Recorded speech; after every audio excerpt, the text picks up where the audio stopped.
Fala pessoal, tudo bem? Começando mais um Aliar em Foco do mês de outubro, onde a gente faz aquele resumão de tudo que aconteceu no mês de outubro, quais foram os principais highlights de Brasil, Estados Unidos e China. A gente está num cenário novo, então conto com vocês aí para o feedback, se o som tá bom, se o cenário tá legal. Estamos aqui em casa agora, esse é o novo espaço aqui da Aliar, onde vocês vão passar a ver mais vídeos meus aqui. Se você está chegando nesse vídeo pela primeira vez e ainda não me conhece, eu sou Guilherme Miranda, sócio estrategista da Aliar, e hoje a gente vai fazer o nosso Aliar em Foco do mês de outubro. Vamos lá?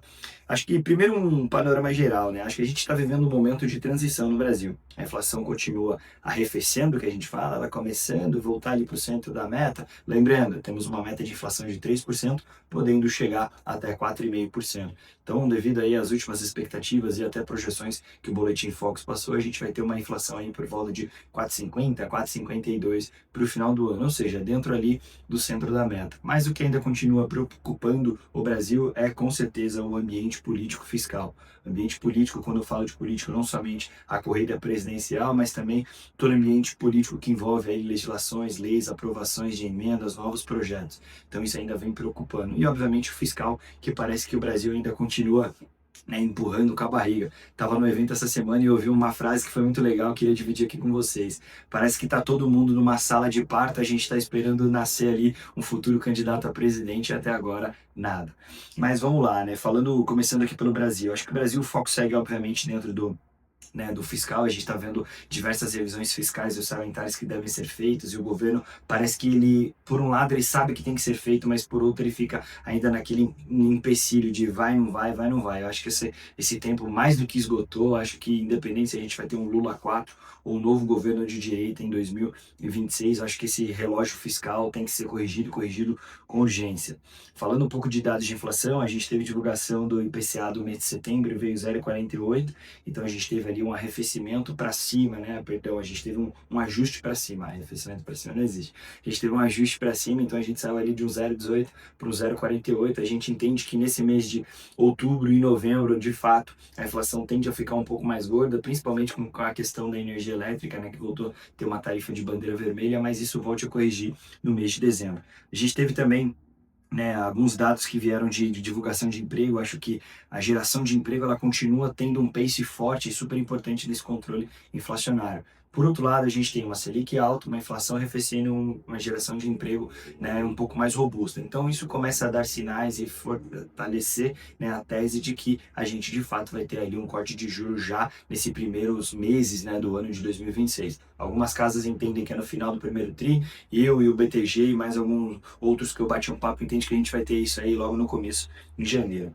Falando um pouco de câmbio, o câmbio a gente viu aí que ele talvez deu uma, não vou dizer que ele deu uma descorrelacionada ou uma descolada, porque a gente está vivendo um momento de câmbio muito baixo, mas talvez a gente ficou vivendo um momento de câmbio a 5,35 por mais tempo do que o cliente gostaria de ficar esperando. Ele ficou ali esperando 5,35 para 5,20, e quando ele viu de 5,30 pulou para 5,40, um movimento normal, muito disso com relação ao que vem acontecendo dos Estados Unidos. Então, toda vez que o dólar, né, perde essa força no mundo, né, o dólar tende a ter essa caída, isso corrige, o dólar tende a ficar mais barato para o Brasil. De novo, e ressalto, ainda é uma janela de oportunidade para a gente globalizar, diversificar e até dolarizar parte do portfólio. Acho que a gente está vivendo uma janela, daqui a pouco as coisas se ajustam com relação à economia americana, as coisas se ajustam com relação ao sentimento do mundo com o Donald Trump, e o dólar tende a ganhar força novamente. Falando um pouco também do Brasil, que eu acho que não tem como a gente pular, né? A gente viu essa mega operação que aconteceu no Rio de Janeiro, e eu não estou aqui para fazer sensacionalismo nenhum,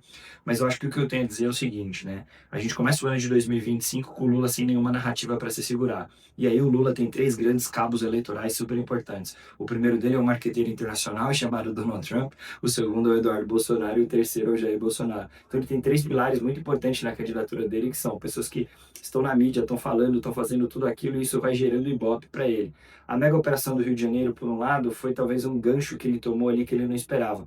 Acho que toda a postura da esquerda com relação à mega operação que aconteceu no Rio de Janeiro foi muito ruim. A gente viu que logo na sequência, né, se não me engano, a Genial Quest, o Datafolha e mais um outro que eu não me recordo o nome, fizeram uma pesquisa para ver como estava o sentimento de popularidade do Lula com relação à mega operação. Isso tendeu a cair, né? Ficou um pouco disruptivo. Guilherme, isso é o suficiente para ele perder as eleições de 2026?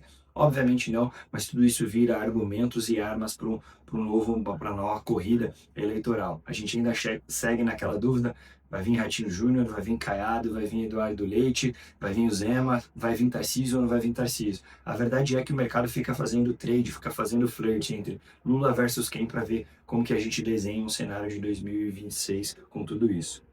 Pelo lado dos Estados Unidos, a gente teve, né, um corte na taxa de juros americana, não surpreendeu ninguém, a gente já esperava esse corte. O que me surpreendeu foi que o Jeremy Powell, que é o presidente do Fed, Banco Central Americano, disse assim que não seria ruim ter um hiato, ou seja, uma pausa nesse ciclo de corte de juros. Os Estados Unidos deu início no ciclo de corte de juros em setembro, veio fazendo esses cortes e talvez ele falou, talvez seja um momento que a gente possa observar mais algumas coisas e depois fazer um novo corte. Por que que isso é novo? Geralmente, a gente sempre vê historicamente, e nos últimos anos sempre foi assim, as decisões de corte ou aumento de taxa de juros no Fed foram sempre feitas de forma unânime. Todos os membros votantes votavam pelo mesmo teor. Agora, nas últimas duas reuniões, a gente viu algo dividido. Nessa última reunião, por exemplo, que a gente teve um corte de 0,25, alguns membros voltaram para meio e alguns membros voltaram para uma paralisação, para uma análise por um tempo maior. Isso quer dizer que a gente vai sim ter um corte, mas talvez não na próxima reunião, talvez numa próxima reunião de 2026. Obviamente, o mercado fica fazendo as apostas. O que surpreendeu também foi que a gente teve a divulgação desse corte de juros, divulgação de alguns dados da economia americana, mesmo no momento de shutdown. A gente teve um encontro do Trump com o Xi Jinping, acho que isso sim movimentou o mercado. No início do mês de outubro, eles estavam ali com a relação um pouco, né, conturbada. Depois do mês de outubro, eles se encontraram. O Trump falou que, né, ele até brincou. Eu acho que não é o Xi Jinping que às vezes faz algumas coisas, são os membros e os diretores do política dele. Eles se encontraram, desse encontro saiu uma redução de 57 para 47 nas tarifas de importação e saiu algumas medidas que são muito importantes. Pelo lado da China, suspendeu o controle das exportações de terras raras, então China suspende e volta a fazer a exportação, emitir licenças gerais para exportação de terras raras, adotar medidas significativas para encerrar o fluxo de fentanil dos Estados Unidos, comprar 12 milhões de toneladas de soja dos Estados Unidos, suspender as medidas de retaliação da tarifa de 4 de março.